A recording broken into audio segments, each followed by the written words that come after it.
Hi, I'm Jim Linnell. I'm going to be your instructor today for this video on how to make a leather feather. The first thing we need to do to make this feather is we need to prepare a pattern for our leather. I'm going to begin by tracing this outline of this design onto some tracing film so that I can transfer it onto the leather. We begin by placing some tracing film, which is just a thin mylar plastic, over the top of the design that we're going to do. And it's a good idea to take a little bit of Scotch tape and make sure that it's going to stay in place. We don't want it to move while we're doing the tracing. And then we very carefully trace the outline of the lines that we need to transfer onto the leather. Once you have all of your lines, or you think you have all of your lines traced, you always want to pick up the corner of your tracing film, make sure you really do before you take the tape loose. Once you're sure you have them, let's take that off and let's get our leather ready to go. Once you have your leather selected, you want to moisten it down. For this we just use water and we lightly moisten the surface of it. Because this is only 3/4 ounce leather, if we get it too wet, it'll get wet all the way through, and that's not going to work so well for this project. So just dampen it down. I'm just using water and a sponge and trying to get the moisture so that it will penetrate maybe 1/3 of the thickness of the leather. That's a good rule to use. Then using your pattern, we'll once again lay it over the top, position it so that where we want it, and we'll just stick it down again, make sure nothing moves. And now we're going to use a tracing tool, just a stylus, and we're going to go over these lines again, this time with a little bit of pressure, and this should give us an outline of this feather on this piece of leather. You want to be very careful to trace all of the lines, especially all of these little lines down near the base of the feather, the frayed ends. Those are pretty important lines. Once again, as you think you are close to finishing, be sure and peek. Make sure that you've got all of the lines traced that need to be traced. And once you're sure you have them, then peel that off and you're ready to cut this outline into the leather. For this, we're going to use a swivel knife. And of course, the first thing you always want to do with your swivel knife is make sure that it is stropped and polished. I've got a piece of cardboard here with jeweler's rouge rubbed on it. And I'm going to strop my knife, make sure that it works smoothly when I get ready to do the cutting. When we cut this design into the leather, we want to only lightly cut it. We're not trying to cut all the way through the leather. We want to only cut maybe 1/3 the thickness of the leather. And again, try to follow the lines as closely as you can. It's real important on this quill that runs up the center of the feather. These need to be long, tapered lines that get narrower and narrower, and so control with the swivel knife is pretty important. You'll proceed like this until you have all of the lines cut into the leather, including all of the ones at the base of the feather.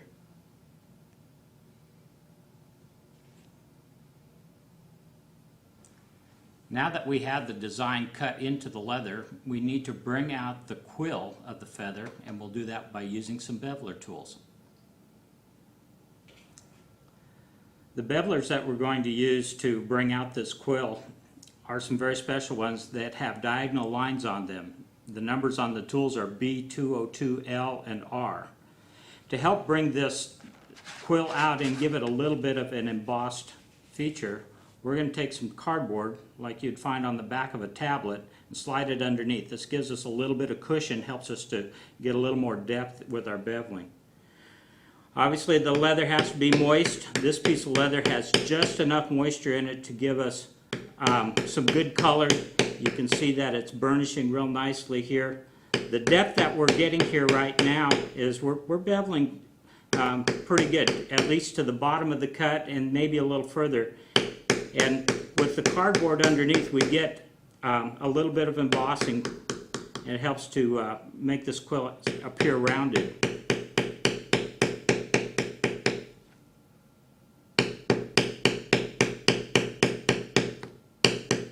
We will bevel the full length of the quilt all the way down and including the where the quill touches those short lines at the base of the feather. And that's the only beveling that we're going to do. Again, we'll use one tool on the left side, one tool on the right side.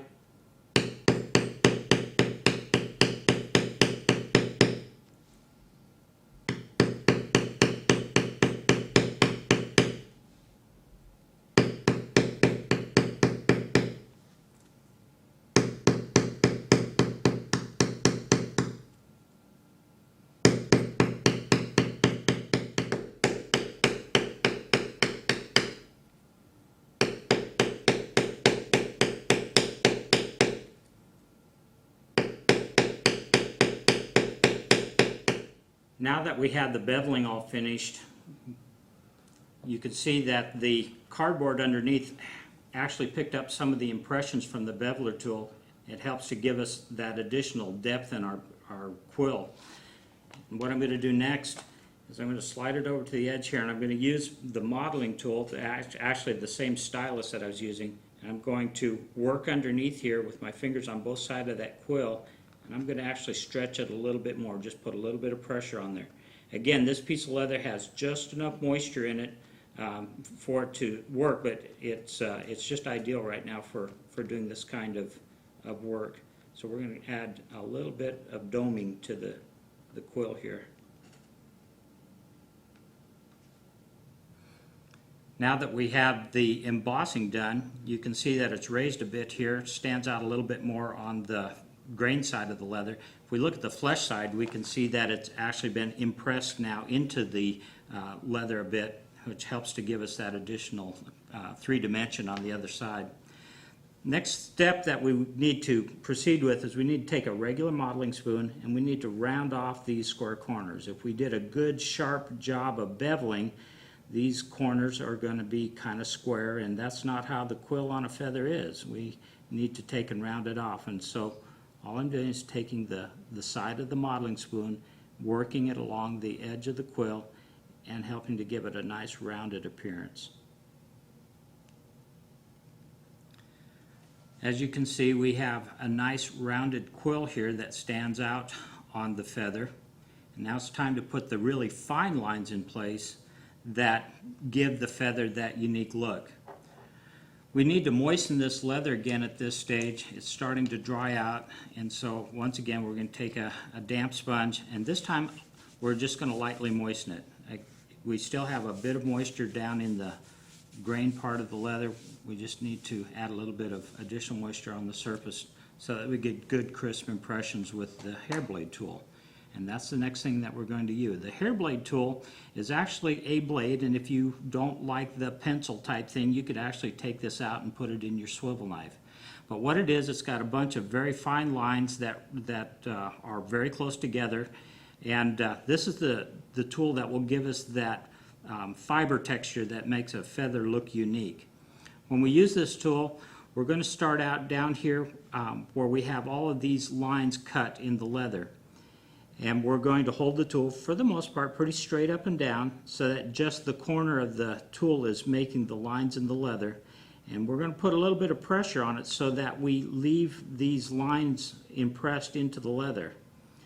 It's real important that the angle of this tool be kept correct. You want to make sure that these quills or these fibers all taper the same general direction. You want to make sure that every impression, every pass that you make with this tool overlaps the last one that you made so that you don't have real prominent lines in between. We're going to proceed like this up the feather.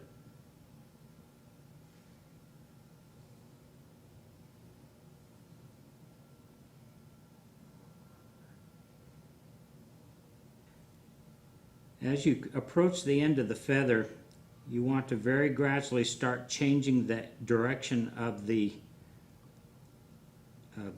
line so that by the time you get to the very end of the feather, you're coming almost straight off of the end of it. That's kind of how these work. You'll also notice that I've been running my tool all the way past the cut line. It's real important that this texture get all the way to the very edge of the feather. So I've been running all the way off the edge. Now that we have all of the lines on the feather, we need to cut this out of this piece of leather, and for that I'm going to use just a craft knife, and we're going to cut all the way through this leather. I've got a piece of black rubber underneath my project so that I can cut all the way through without worrying about damaging the blade. And we'll begin down here at the very base of the quill, and we'll just cut to the edge here so I can get started.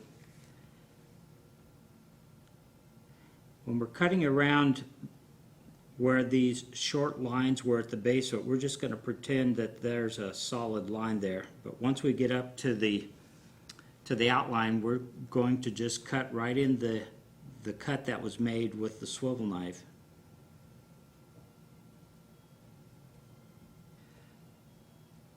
With the feather now completely cut out of the piece of leather, it's time for us to thin down the edges so that it looks like a feather when people look at it.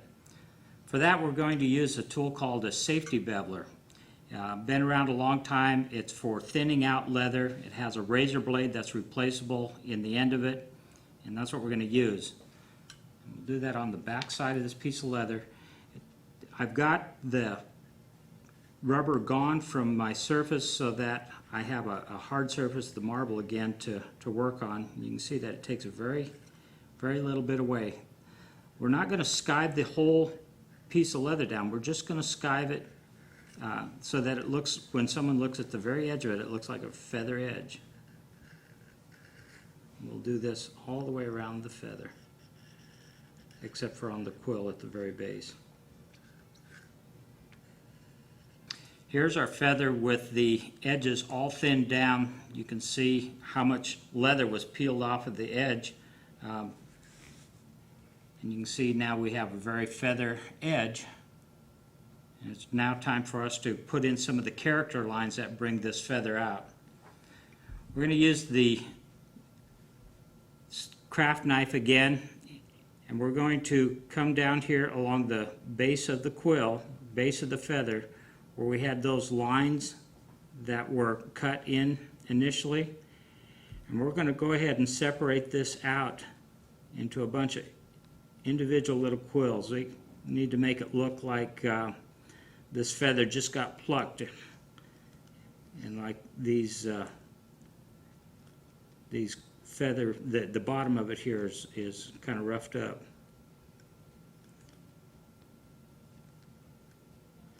You want to get as many, make this as fine as you can.